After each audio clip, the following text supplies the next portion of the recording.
네, 목사님들은 토요일 날 아주 열심히 설교를 준비합니다. 토요일 날은 그래서 웬만하면 다른 스케줄 또 만남 좀 절제를 하는 편인데요. 어떤 목사님이 겪은 일입니다. 집에서 설교 준비를 토요일 날 이렇게 힘겹게 하고 있었습니다. 그 식구들이 좀 조심조심하죠. 설교 준비 방해 안 되기 위해서 조심조심 하는데, 철부지 막내 아들은 그런 아빠의 고민을 알 리가 없잖아요. 그래서 아빠 토요일인데 나가서 놀아줘 계속 그러는 거예요. 아빠가 안 된다, 아빠 내일 교회에서 설교해야 되니까 너 혼자 나가 놀아 그랬더니 막 울면서 떼를 쓰면서 아빠는 안 놀아줘서 나쁜 아빠다고 막 그러는 거예요. 그래서 목사님 화가 난 거예요. 야, 아빠가 내일 설교한다니까 준비해야 되니까 너 나가 그랬어요. 그랬더니 이 아이가 마음에 상처를 입었는지 문을 콱 닫고 나가면서 하는 말이 이 목사님을 정말 멘붕에 빠지게 만들었다는 거예요. 뭐라고 얘기하고 나갔냐면 설교도 되게 못하면서 그래서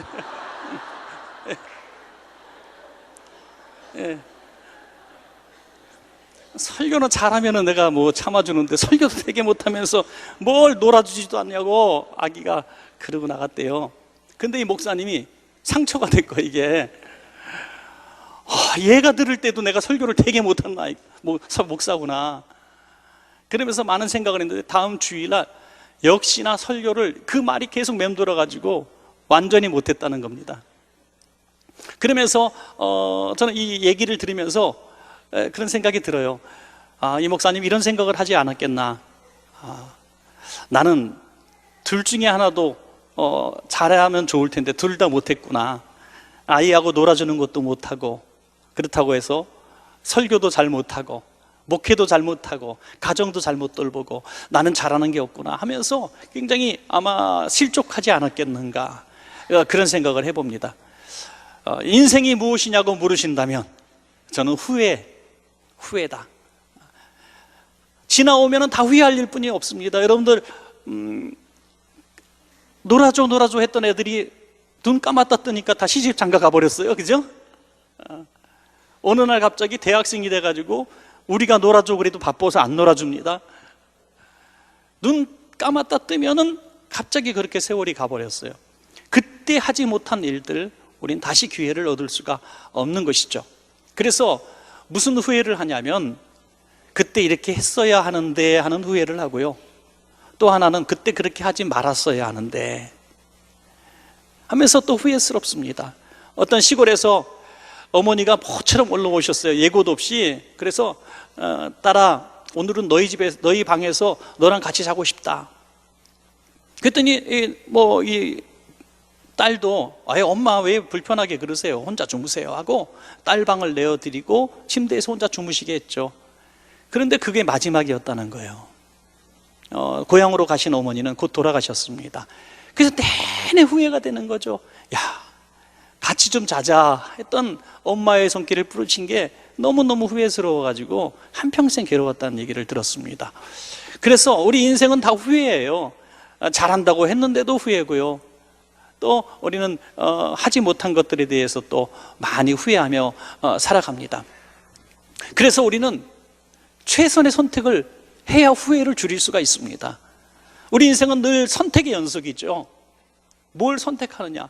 오늘도 점심에 중국집에 가셔서 두 분이 가서 식사를 하시면 짜장면을 선택하든지 짬뽕을 선택하든지 우리는 음식을 선택하고요, 우리는 많은 직장과 또 결혼 상대자, 또 우리는 많은 직업과 일들을 선택하면서 지금까지 살아왔습니다.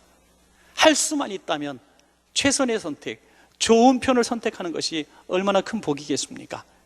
저는 오늘 그래서 말씀의 제목을 좋은 편을 선택하라, 좋은 편을 선택하라. 오늘 본문의 배경의 말씀은 아주 단순한 말씀이고 성경에서 그렇게 비중 있게 다루는 말씀도 아닙니다. 예수님께서 한 마을에 들어가셨을 때 마르다가 모시고 마르다와 예수님과의 아주 짧은 평상시의 소소한 대화를 통해서 우리는 보와 같은 진리를 하나 발견하게 됩니다. 그것이 뭐냐면 우리가 날마다 해나가는 이 선택의 기준이 무엇인가를 발견할 수 있다는 거죠.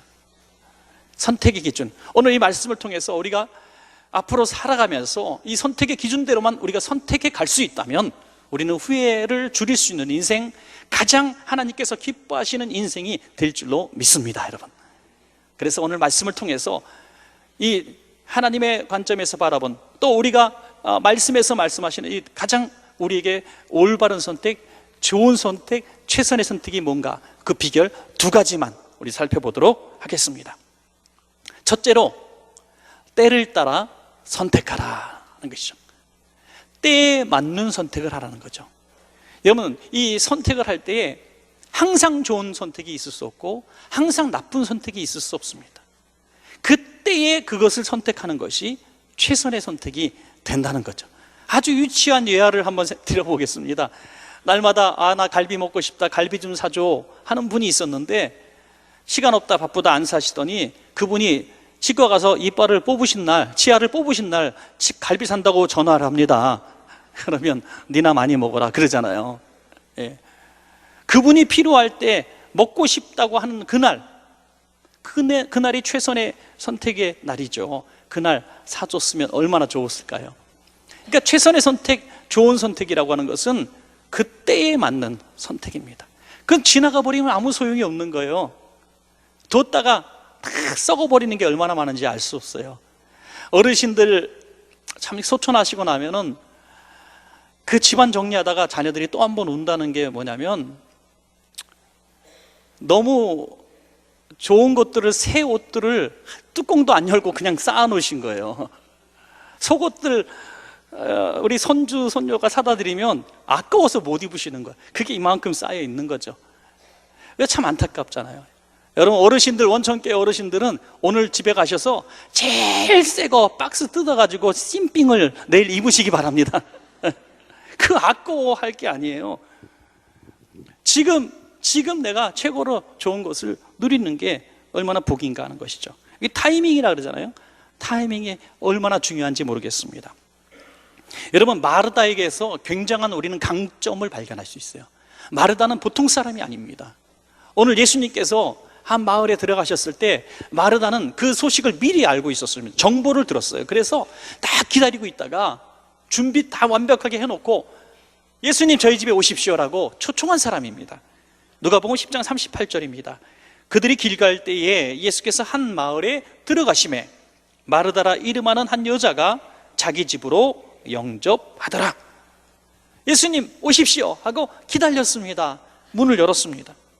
예수님이 오신 그 타이밍을 놓치지 않았어요. 아주 최선의 선택을 했습니다. 그리고 어떤 집에 가시기 전에 우리 집으로 초청했습니다. 대단한 선택이죠. 오늘 성경에는 그 집이 마르다의 집이다 그렇게 말하고 있습니다. 마르다의 집, 성실하게 산 사람입니다. 재산도 모았습니다. 여자의 이름으로 집을 소유하기가 더 어려운 시대에 남자도 있는 집안에서 오라비 나사로가 있었지만 그는 이 자기의 소유의 집을 가지고 있을 만큼 아주 열정적인 삶을 살았던 사람입니다.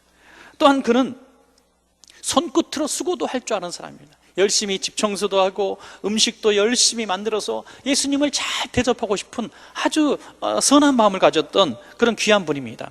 저는 이런 마르다의 섬김은 정말 귀하다고 생각합니다.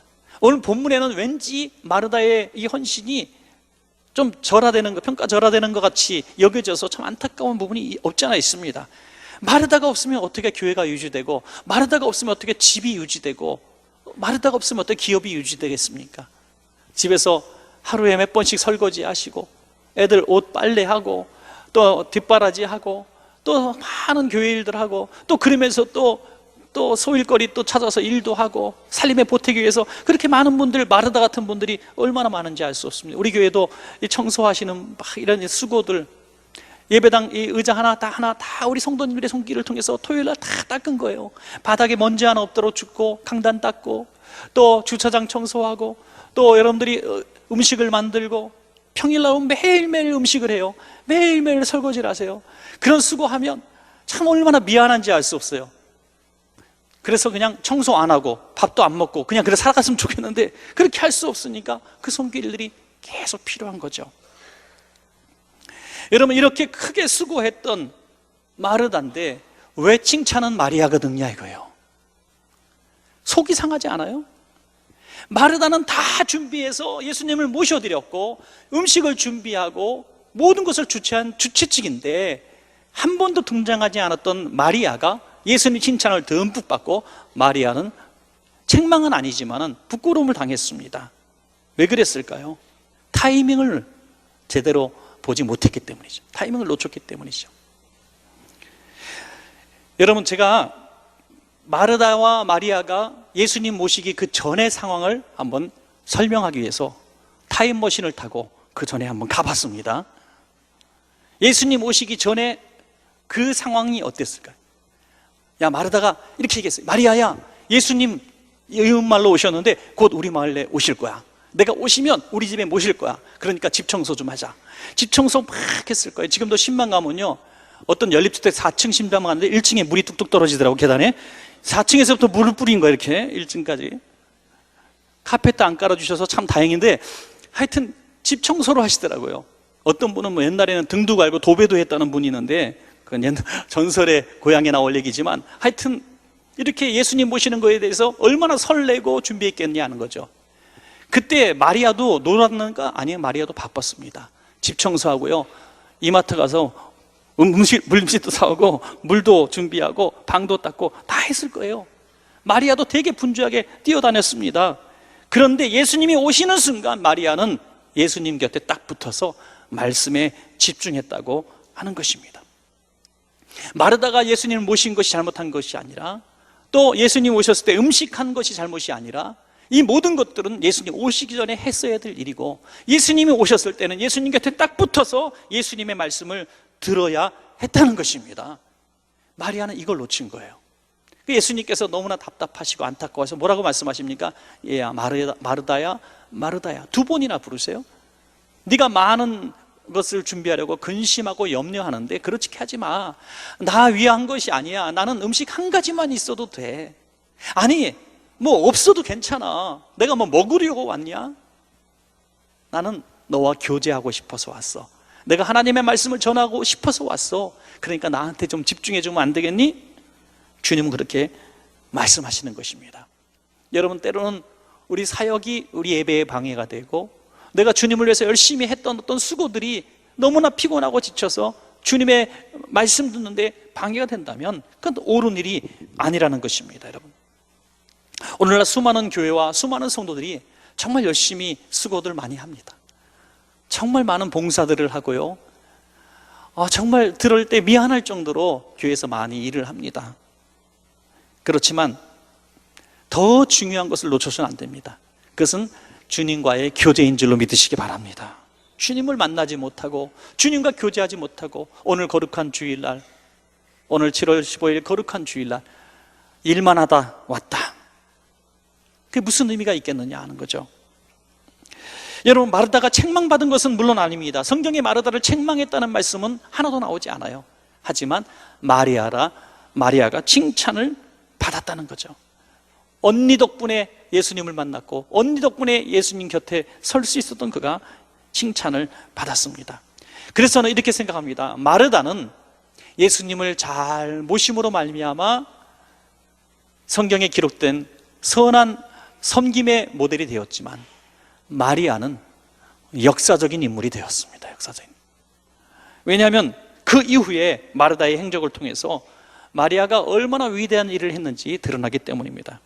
마태복음 19장 30절에 이런 말씀이 있습니다. 그러나 먼저 된 자로서 나중되고 나중된 자로서 먼저 될 자가 많으니라.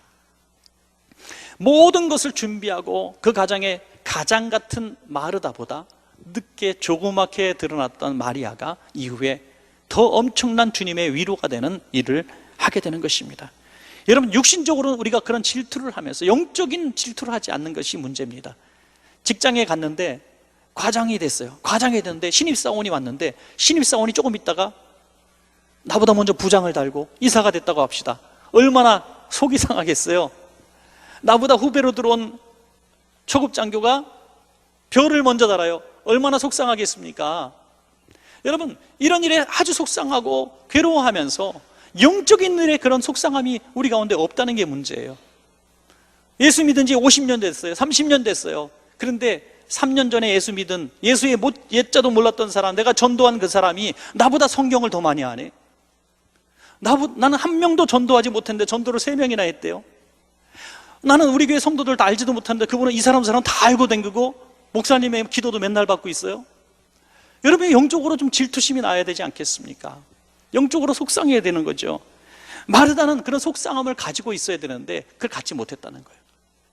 일하느라고 일에 매여서 이 정작 중요한 예수님과의 교제를 하지 못했습니다. 그래서 저는 오늘 제 첫 번째 이야기를 드리면서 그러면 최선의 때가 언제냐, 타이밍이 그러면 언제냐, 이걸 좀 고민해 봤습니다.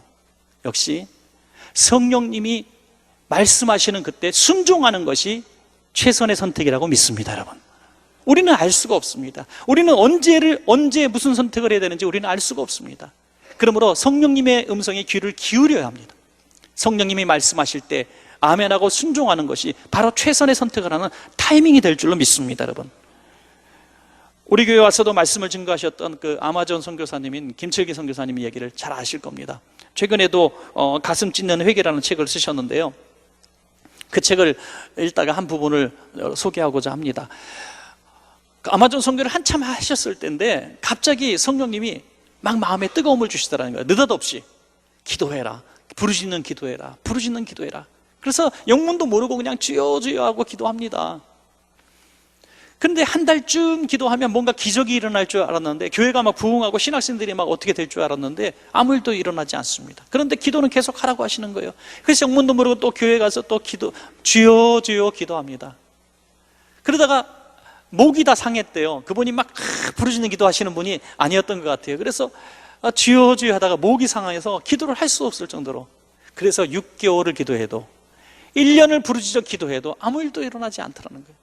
그래서 이건 뭐냐, 그러던 중에 갑자기 하루에 몰아치듯이 하나님의 역사가 일어납니다. 준비된 역사가 일어납니다. 갑자기 신학교 학생들이 하나같이 하루아침에 성령을 받아버리고 방언 기도를 받아버립니다. 그리고 하루아침에 갑자기 입신에 들어가고 정글에서 울면서 기도하기 시작합니다. 아이들이, 변화되지 않던 아이들, 도둑질이나 일삼던 아이들이 갑자기 변화돼서 모든 악한 것들을 청산하더니 예배날 학생들이 하나씩 나와서 누가 시키지 않는 죄의 고백을 합니다. 저는 달걀을 훔쳐먹는 사람입니다. 저는 살인한 사람입니다. 저는 간음한 사람입니다. 듣기도 끔찍한 얘기들을 만드는데 선교사님의 아들까지 그렇게 고백했다는 거예요. 그러더니 정말 기적이 일어나서 그 지역에 그런 범죄들이 없어지고, 그렇게 나오지 않았던 15년 동안 한 번도 열매 맺지 않았던 망고나무들이 망고 열매를 맺기 시작한다는 거예요. 선교사님은 너무나 놀래가지고 이게 뭔가 하다가 하나님이 이 일을 이루시려고 기도로 준비시켰구나 하는 것을 나중에야 깨닫게 된 것입니다. 그때 기도를 선택하고 순종했기 때문에 이런 기적의 역사를 본 줄로 믿습니다. 여러분, 성령님이 오늘 우리에게 어떤 감동을 주실 때가 있어요. 아무개 집에 가봐라, 누구를 좀 생각해봐라, 돌봐라, 누구를 좀 위해서 기도 좀 해라. 우리 마음에 뜨거움을 주실 때도 있어요. 이번 여름에는 좀 기도해라. 그러면 이번 산상성에 내가 3박 4일 내가 기도원에서 기도하겠습니다. 이런 뜨거운 마음을 주실 때가 있어요.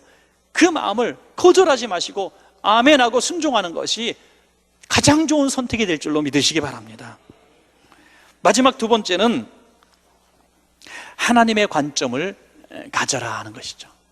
하나님의 관점을 가질 때 우리는 최선의 선택을 할 수가 있습니다. 가장 좋은 선택을 할 수가 있습니다. 여러분, 하나님을 기쁘시게 하는 것이 우리 삶의 목적이 되어야 합니다. 이것은 우리의 삶의 목적이고 가장 복입니다. 그런데 하나님을 기쁘시게 하는 방법에 대해서는 우리가 너무나 잘 모르고 있다는 것이죠. 그것은 하나님의 마음을 우리가 이해하지 않고는 알 수가 없는 것이죠. 주님이 어떨 때 가장 기뻐하시는가, 주님의 눈으로 바라보는 것입니다. 여러분, 마르다의 관점은 오직 음식 접대에 있었습니다. 예수님을 모셔서 예수님에게 아주 맛있는 거 드리는 것이 온통 마음을 사로잡은 관점이었어요. 여러분, 목사님을 모시고 예배를 드릴 때에도 목사님이 뭘 좋아하시나 이거 메뉴를 미리 알고 이렇게 준비하는 거 뭐 있을 수 있죠. 그런데 거기에 너무 집중하고 막 한참 목사님 말씀하시는데 피쉬 하고 압력밥솥 터지는 소리가 나고, 그러면 예배가 갑자기 흐트러지고 설교 듣다가 3번 4번 왔다 갔다 하면은 목사들의 마음도 예수님 같은 말을 하고 싶은 거예요. 음식은 라면만 먹어도 좋은데 진짜 10년 만에 처음 신방 왔는데 우리 예배에 집중합시다, 이렇게 하고 싶은 거 아니겠어요? 그렇습니다. 마르다의 관점은 예수님을 물론 사랑했고 물론 좋은 곳으로 대접하고 싶었는데 그 마음이 나쁜 게 아닙니다. 너무나 아름답고 귀한 마음인데 주님의 마음을 헤아리지 못했다는 거죠. 주님이 얼마나 답답하셨겠습니까? 1952년 12월이었습니다. 1952년 12월이면 여러분 전쟁 중이라는 거 아실 겁니다. 그때 미국 대선에서 당선된 그 아이젠하워 대통령이 부산의 유엔군 묘지를 이제 방문하게 되었습니다. 그래서 미국 측에서 한국에 연락을 합니다. 대통령이 가시는데 그 미국의 젊은이들 이 먼 땅까지 와서 그렇게 죽었는데 무덤을 보니까 너무 비참하다는 거예요. 한겨울이니 너무 그냥 대충 그냥 이렇게 시신을 안장했으니 보기 너무 안타까웠던 거죠. 근데 우리 대통령이 와서 우리나라 백성, 우리 청년들이 여기서 이 먼 땅에서 이렇게 죽은 거 볼 때 얼마나 마음이 아프겠냐 이거예요.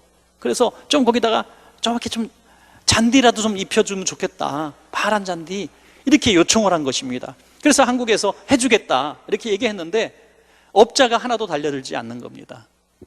왜냐하면 12월에 전쟁통에 어떻게 잔디를 구하냐 이거예요. 말도 안 되는 소리 한단 말이에요. 불평만 늘어놓습니다. 그때 제가 하겠습니다 하고 나온 기업가가 하나 있었는데 여러분 잘 아시는 정주영 회장이었다는 거예요. 정주영 회장이 제가 하겠습니다 하더라는 거예요. 그래서 다 손가락, 아무도 못하는 거, 할 수도 없는 거 당신이 어떻게 하냐고 조롱을 했습니다. 그런데 정말 아이젠하워 대통령이 와서 부산 유엔군 묘지에 딱 갔을 때 파란 것이 쫙 덮여 있었다는 거예요. 도대체 이게 뭐냐 놀래가지고 보니까 잔디가 아니라 낙동강 강둑에서 자라던 보리싹을 심은 거예요. 잘라다가 보리싹을. 그러니 대통령도 기분이 좋고 위로를 받았다는 거죠. 그리고 정주영 회장이 멋있는 말을 했습니다. 그들이 원한 것은 잔디가 아니라 푸른 빛이었기 때문에 나는 푸른 빛을 입힐 생각만 했었다 하는 거죠. 당신들은 잔디라는 것에 꽉 관점에 사로잡혀서 잔디 하니까 불가능하다고 말했지만 나는 푸른 빛을 원하는 그들의 마음을 이해했다는 거죠. 그래서 푸른색만 내면 되는 거지 잔디면 어떻고 소나무는 어떠냐. 참 훌륭한 생각을 했던 기업가라고 생각을 합니다. 여러분 그렇습니다. 우리가 우리 관점에 콱 사로잡혀서 신앙생활하면 자기의 속에 사로잡혀서 얼마나 고집스러운 신앙생활을 하는지 몰라요. 그래서 장로교, 감리교, 침례교, 교파 너 서로 2단이다 3단이다 싸우는 거예요. 교회 안에서도 이렇게 해야 된다 저렇게 해야 된다, 가운을 입어야 된다 벗어야 된다, 악기를 이런 거 써야 된다 말해야 된다, 복음성가 부르면 된다 안 된다, 별의별 일 가지고 다 싸우고. 왜? 자기 것만 탁 고받고 있기 때문에, 자기 관점 속에서 이건 진리야 라고 생각하기 때문에 뭘 잊어버렸냐? 예수님을 잊어버린 거예요. 예수님을. 마르다가 음식에 콕 박혀 있으면서 정작 안방에 앉아 계신 예수님을 잃어버렸어요. 예수님을. 이거 얼마나 슬픈 일입니까?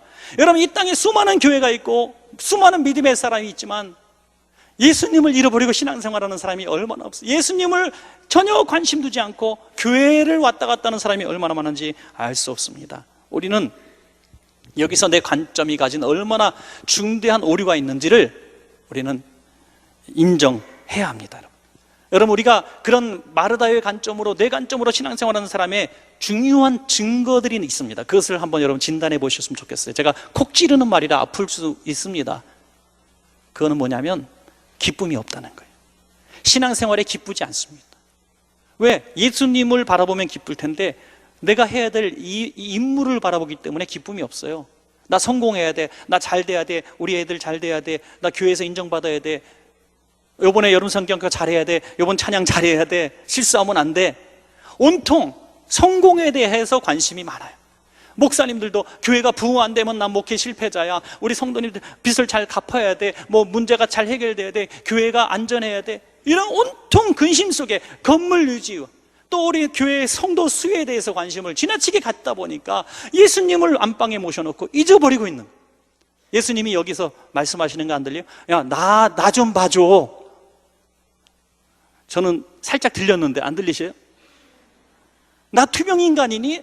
날 좀 봐줘. 나 보러 온 거잖아. 여러분, 그 예수님을 좀 봐드리시기 바랍니다. 그 예수님의 관점에서 나를 바라보는 것이 얼마나 중요한 것인가 하는 거죠. 누가복음 10장 40절에 마르다는 준비하는 일이 많아 마음이 분주한지라 예수께 나와 이르되 주여 내 동생이 나 혼자 일하게 두는 것을 생각하지 아니하시나이까 그를 명하사 나를 도와주라 하소서. 자기 관점에 사로잡힌 사람의 또 하나의 증거는 비판입니다. 비판. 비판. 자기가 옳다고 생각하는 일에 콕 박혀 있으니까 다른 사람이 하는 건 다 마음에 안 드는 거예요. 그래서 다 잘못됐다는 거예요. 저 집사님은 저래서 문제고, 저 권사님은 저래서 문제고, 저 A 교회는 저래서 문제고, B 교회는 저래서 문제고. A 집사님, B 집사님이 싸우면 가관이에요. 아주 보니까 가관이에요. A 집사님이 기도하는 일이에요. 하나님, 저 B 집사 하는 꼴 좀 보십시오. 하나님 보실 때 너무나 악하고 거짓말하고 못되지 않았습니까? 하나님 살아계심을 보여주시옵소서. 근데 B 집사가 A 집사를 향해서 똑같은 기도를 하고 있더라니까요. 주님은 분명히 정확한 판단력을 갖고 계신 재판장이신데 자기 관점에 사로잡히니까 자기 죄는 안 보이고 남의 죄만 보이는 거예요. 그런 신앙생활은 근심과 불평의 신앙생활을 하게 됩니다. 여러분 혹시라도 신앙생활하면서 저 집사님도 마음에 안 들고 저 교회도 마음에 안 들고 한국 기독교회도 마음도 안 들고 예수님은 좋은데 교회가 너무 싫고 그래서 너무 괴로운 분들이 있습니까? 오늘 한번 내 관점에서 고개를 탁 들고 주님이 나를 보시는 관점으로 한번 나를 보시길 바랍니다. 그러면 주님의 음성이 들릴 거예요. 누가복음 10장 41절부터 42절입니다. 주께서 대답하여 이르시되 마르다야 마르다야 내가 많은 일로 염려하고 근심하나 몇 가지만 하든지 혹은 한 가지만이라도 족하니라. 마리아는 이 좋은 편을 택하였으니 빼앗기지 아니하리라 하시니라. 이 좋은 편을 빼앗기지 아니하리라. 너는 지금 좋은 편 선택하지 못했어 라고 말씀하시는 것입니다. 저도 이 설교를 제가 하고 제 설교를 듣는다는 것은 참으로 고통입니다. 너무나 마음에 안 들어요. 제 설교 듣고 원총교회 신앙생활 하시는 분들은 제가 정말 존경합니다. 제가 들어도 실수투성이고 너무 안 맞는 거 많이 할 때도 있고요. 엉터리 정보를 제공할 때도 있고 참 부끄러울 때가 많습니다. 그래서 잘 듣지 않는데 언젠가 한번 제 설교를 제가 듣다가 모니터 하다가 정말 제가 그렇게 하고 있었구나 깨라서 수정한 적이 하나 있습니다. 그것은 제가 몸을 이렇게 흔들면서 설교하고 있더라고요. 이렇게 완전히 제가 들으면서 막 멀미가 나는 거예요. 보면서 제가 그때 깨달았잖아요. 성도들이 왜 자는지. 최면을 걸 때 있잖아요. 이렇게 시계 같은 걸로 이렇게 하면은 다 자잖아요. 제가 몸으로 시계추처럼 왔다 갔다 하니까 다 주무시는 거였어. 내가 얼마나 회개했는지. 그래서 그때부터 이렇게 똑바로 서갖고 설교하는데 한번 의식을 했어요. 몸을 흔들지 않기 위해서 어깨를 딱 고정하고 좀 자꾸 의식을 했더니 좀 줄어들었어요. 그랬더니 성도님들이 주무시는 분들이 줄어가기 시작하더라고요. 그때 그 모니터를 제가 모니터링을 하지 않았더라면 그걸 못 봤을 텐데 그거 한 번 본 것이 얼마나 제게 유익했는지 몰라요. 사랑하는 여러분, 누가 저에게 얘기를 감히 해 주시겠습니까? 문 목사 몸 흔들지 마, 죽겠어, 멀미나 죽겠어, 이랬으면 참 제가 고쳤을 텐데 아무도 그런 얘기를 저한테 해주지 않아요. 저는 저 자신이 저를 봐야 되는 방법밖에 없더라고요. 여러분을 볼 수 있는 방법은 여러분이 보는 방법밖에 없어요. 하나님의 관점으로 여러분을 한번 보십시오. 하나님의 관점으로. 하나님, 내가 정말 지금 잘하고 있어요? 하나님, 내가 오늘도 잘 선택하고 살았습니까? 하나님, 내가 지금 살고 있는 게 제대로 살고 있는 거 맞습니까? 내가 정말 믿음으로 아이들 잘 양육하고 있는 거 맞습니까? 내가 교회 생활 정말 제대로 하고 있는 거 맞습니까? 얼마 남지 않은 인생, 좀 눈 감았다 뜨면 주님 앞에 설 텐데 내가 정말 오늘 내가 가진 물질과 재능과 기술과 시간을 통해서 하나님의 일을 제가 좀 하고 있습니까? 라고 하나님께 좀 물어보십시오. 그것이 우리 자신을 변화시킬 수 있는 최선의 선택을 할 수 있고 가장 좋은 선택을 할 수 있는 아주 좋은 지름길이 될 줄로 믿습니다. 여러분, 주님은 제자들에게 먹고 사는 문제에 대해서 염려하지 마라, 너희는 주의 나라와 의를 구하라고 말씀하실 때 제자들은 그 말씀을 이해는 했지만 믿지는 못했어요. 마태복음 6장 33절에 그런즉 너희는 먼저 그의 나라와 그의 의를 구하라, 그리하면 이 모든 것을 너희에게 더하시리라. 이해는 했어요. 그러나 믿지는 못했다는 거죠. 주님의 마음의 관점과 우리들의 관점이 완전히 다른 거예요. 우리는 먹고 사는 게 너무너무 중요한데 주님은 주의 일이 너무너무 중요한 거예요. 그래서 주님은 말씀하시는 거예요. 야, 너 내일 좀 해줘. 그럼 내가 다 너 원하는 거 해줄게. 근데 우리는 먹고 사는 거에 계속 눈이 가 있어요. 하나님, 먹고 사는 거 책임져 주면 내가 주님 일을 좀 할게요. 순서가 바뀐 거예요. 주님의 관점에서 보면 이 문제가 너무너무 쉬운 문제인데 먹고 사는 문제를 딱 눈을 받고 주님을 바라보지 않으니 이 문제가 풀리지 않는 문제가 되었다는 것입니다. 사랑하는 여러분, 저는 이 마리아가 했던 이런 행위들의 정말 최고 훌륭한 강점을 여러분들에게 소개하고 싶어요. 그것은 하나님 외에 그 누구도 두려워하지 않았다는 것입니다. 여러분, 그 언니가 사정할 때에 왜 미안하지 않았겠어요? 그렇지만 주님 곁을 지켰습니다. 그런 강점이 있었기 때문에 어떤 일이 벌어졌는가? 요한복음 12장 1절부터 3절까지 제가 한번 읽어드릴게요. 6월절 엿새 전에 예수께서 베다니에 이르시니 이곳은 예수께서 죽은 자 가운데서 살리신 나사로가 있는 곳이라. 거기서 예수를 위하여 잔치할세 마르다는 일을 하고 나사로는 예수와 함께 앉은 잔 중에 있더라. 마리아는 지극히 비싼 향유 곧 순전한 나드 한 근을 가져다가 예수의 발에 붓고 자기 머리털로 그의 발을 닦으니 향유 냄새가 집에 가득하더라.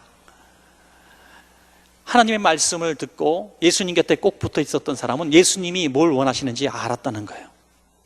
그래서 예수님 돌아가시기 전에 자기 순전한 나드 향유, 그 향유를 부어서 예수님 발에 붓습니다. 제자들이 책망합니다. 야, 그 비싼 거 팔아다가 가난한 사람들 주었으면 좋았을 걸. 책망합니다. 마치 언니 마르다가 책망했듯이 예수님 앞에서 똑같이 책망합니다. 예수님이 자기 편 들어줄 줄 알았던 거죠. 예수님이 나한테 뭘 이런 걸, 야, 이게 아깝다, 야, 진짜 귀한 일에 썼으면 좋았을 걸 왜 나한테 허비하니, 그러실 줄 알았다는 거죠. 그런데 예수님이 뭐라고 말씀하셨어요? 요한복음 12장 7절에 예수께서 이르시되 그를 가만두어 나의 장래할 날을 위하여 그것을 간직하게 하라. 그가 하는 일이 좋은 편이다 이거예요. 옳다는 거예요.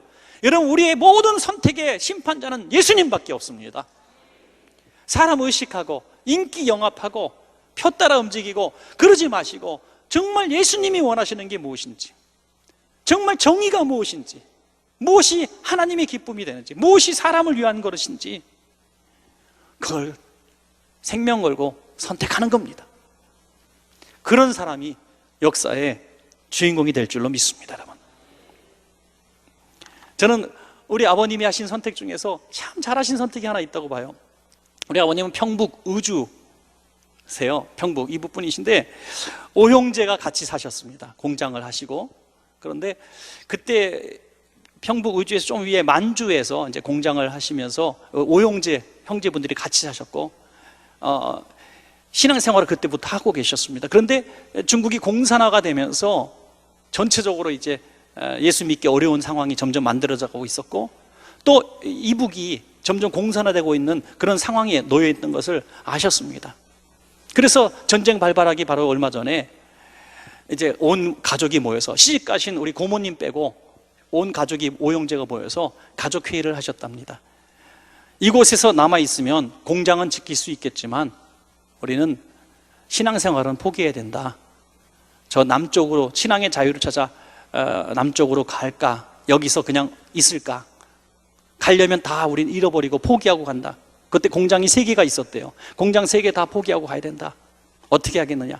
긴 가족회의를 통해서 다 버리더라도 우리 신앙의 자유를 찾아갑시다 하고 그걸 다 팔고 전진해서 비행기 타고 남한에 와서 부산에서 정착을 하게 돼서 제가 부산 출생입니다. 만약에 그곳에 남아있더라면 신앙생활도 못했을 거고 공장은 당연히 빼앗겼을 것이고 어떤 생애를 살았겠습니까? 그래서 제가 제일 잘하신 선택이 신앙의 자유 찾아 부산 내려가신 겁니다. 그렇게 말씀을 드립니다. 사랑하는 여러분, 그 순간에 다른 선택을 했더라면 어떤 일이 벌어졌을까? 우리는 아무도 알 수 없습니다. 사랑하는 여러분, 선택은 이렇게 소중한 겁니다. 말씀을 맺겠습니다.